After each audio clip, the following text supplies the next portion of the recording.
You've got your real estate license, now what? You're probably dreaming about building a big business and not just being another real estate agent. If that's you, you are just like me. Here are the top tips that you need to consider as you embark on this new adventure.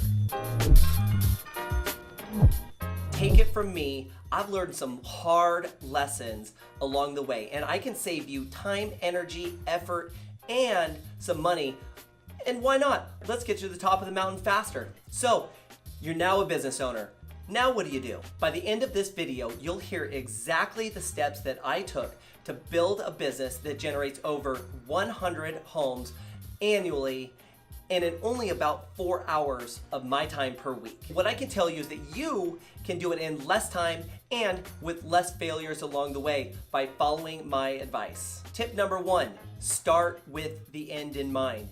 What I want you to do is I want you to get out a piece of paper. I want you to plan out your next 5 years. I want you to have a clear and defined path of where you are today and where you want to go 5 years from now. A mentor of mine, Gary Keller, the founder of Keller Williams Realty, said, I think it was probably about a year or so ago, you can be anywhere that you want to be in 5 years or less. 5 years. It's going to take having a plan and executing on that plan in order to get there though. So what I want you to do, the first step is I want you to map out your first 5 years. Start with the end in mind. So where do you want to be 5 years from today? I think back to starting my real estate business in 2011 when I started Green Group Real Estate. I started with the end in mind, and what I wanted to do was I wanted to be out of the business within 5 years.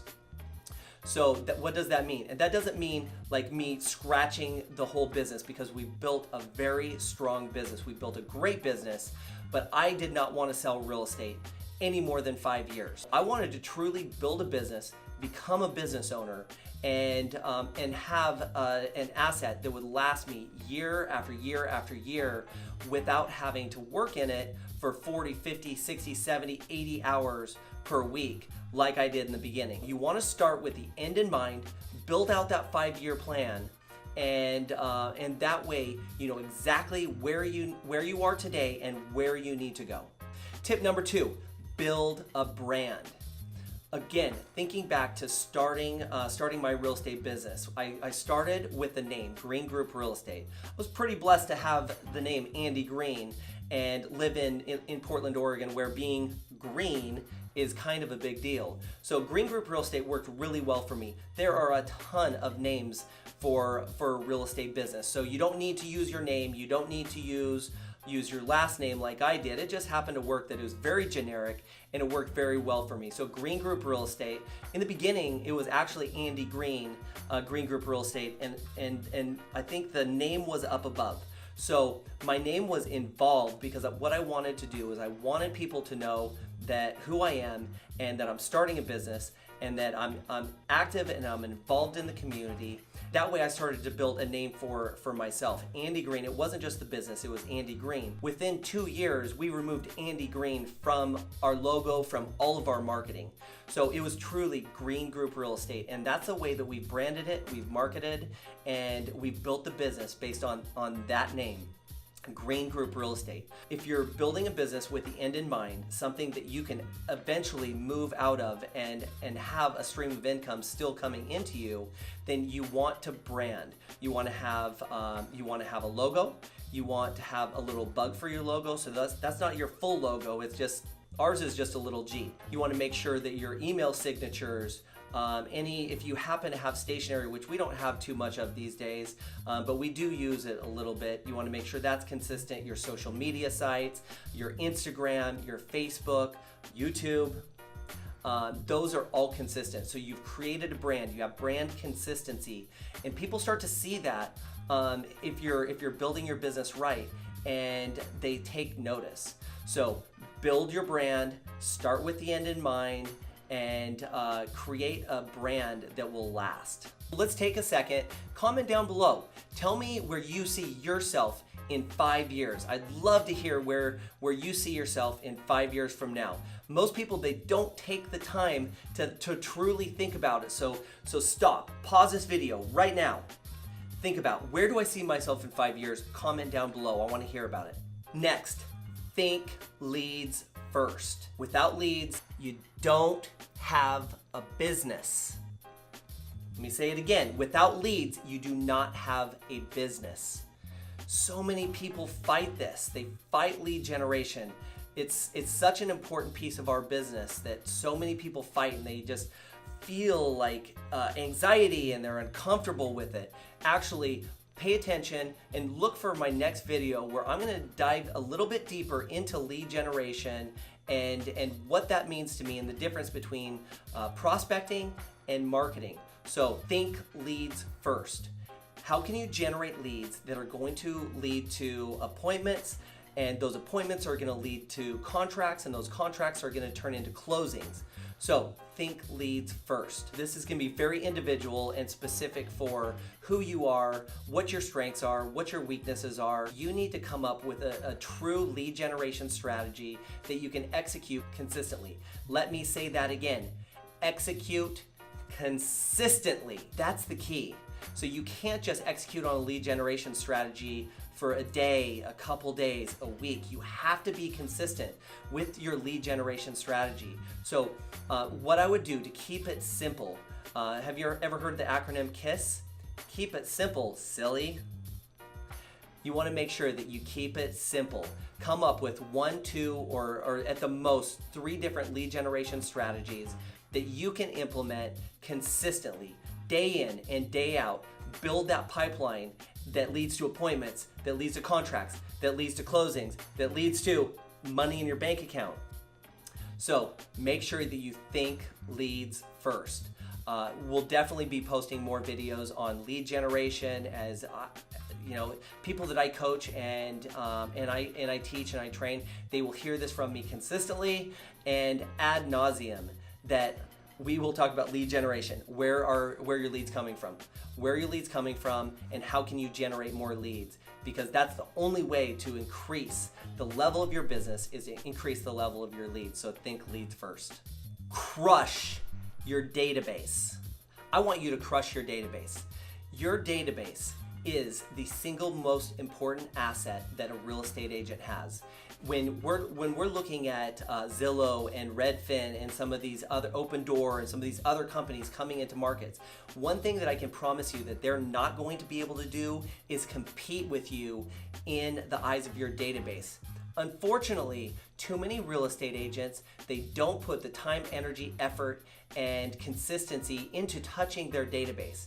So you need to crush your database. Think each and every day, how can I add value to the people that know me, like me, and trust me, so that I'm number 1 in market share? Because if you're number 1, you've got the business. If you're number 2, there's a 50-50 shot that you're gonna get that business.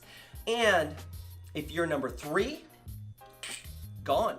Like you're not going to get that business. Come up with a plan that you believe will keep you in front of your database, and make sure that you have that top of mind awareness in the eyes of the people that know you, like you, and trust you. Trust me, when you crush your database, you will have a great business.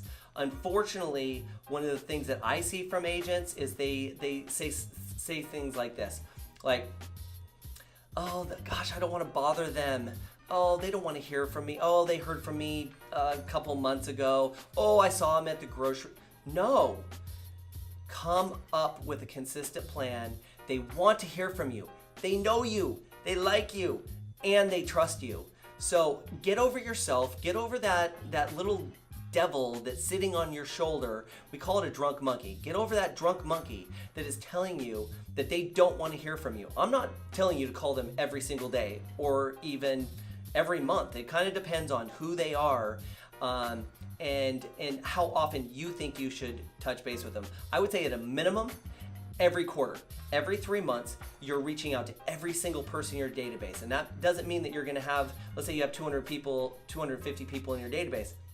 You might not actually have 250 conversations. You might leave a lot of voicemails, but that way you are making that attempt to add value to their lives, to stay in touch with them so that they know that you're in the real estate business and you are here to help them accomplish their real estate goals. Last but not least, and probably my favorite, is give back. I feel so honored and blessed to have built a business in the community that I did.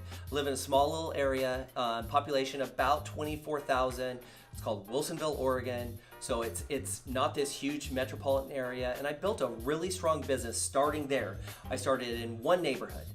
I did a really good job in that neighborhood of creating relationships and going deep on those relationships and adding value to people and their lives and being involved.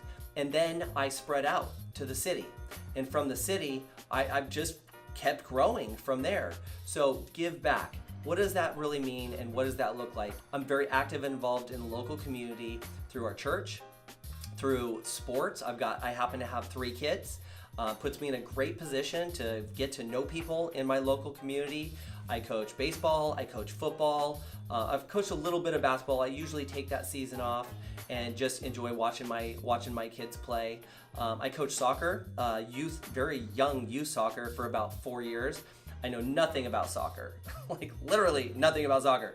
But coaching, I can't remember how old they were, 4, 5, 6, and 7-year-olds. It's pretty easy. It's kind of basics. It's teamwork and it's fundamentals. So that was actually a lot of fun, even though I know nothing about it.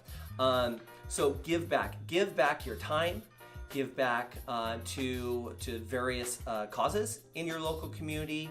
We sponsor about every single sporting event or auction or whatever is happening. Just this week, I think I've been contacted by the high school football team, the dance team, the youth football team, and probably one other. I think it was a golf event through our church. So if we can, and have a budget, so you want to make sure that you have a budget and you think about this stuff ahead of time, but set that money aside. I can promise you that being active and being involved and giving back, first of all, there will be no better feeling. And second of all, people appreciate it.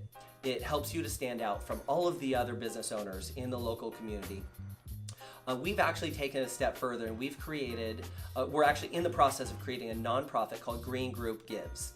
That way we take a percentage, it's actually a dollar amount from every single closing that we have, and we put it into this fund. Just last year, we sponsored a well in Honduras. We raised $5,500 for that well. We started a local community event called Wilsonville Brewfest. You can go there to wilsonvillebrewfest.com or just go onto Facebook and type in Wilsonville Brewfest, and you can kind of learn a little bit about what we did. We were able to give back $12,500 to Wilsonville Community Sharing, a local nonprofit that helps people in need in our local community. And it's things like that that truly make this business worth doing. This business will give so much to you. Make sure that you take the time, energy, effort, and money and give back to it. Now you know the most important pieces that you need to put in place to not only be just an average real estate agent, but to build a business, become a business owner. Also, if you want a simple planning tool that I personally use to build out that 5-year plan that I talked about in the beginning of this video, make sure that you click on the link below. We'll include a link. Just sign up and we'll send that simple tool out to you. If you like this video, please let me know. Like the video down below, subscribe to our channel, ding that bell, that way you're notified each and every Thursday as we post these new videos. And take a minute, share this with a friend. Hopefully we provided some value to you today and you got something out of it, and why not just pass it along. Cheers, friends.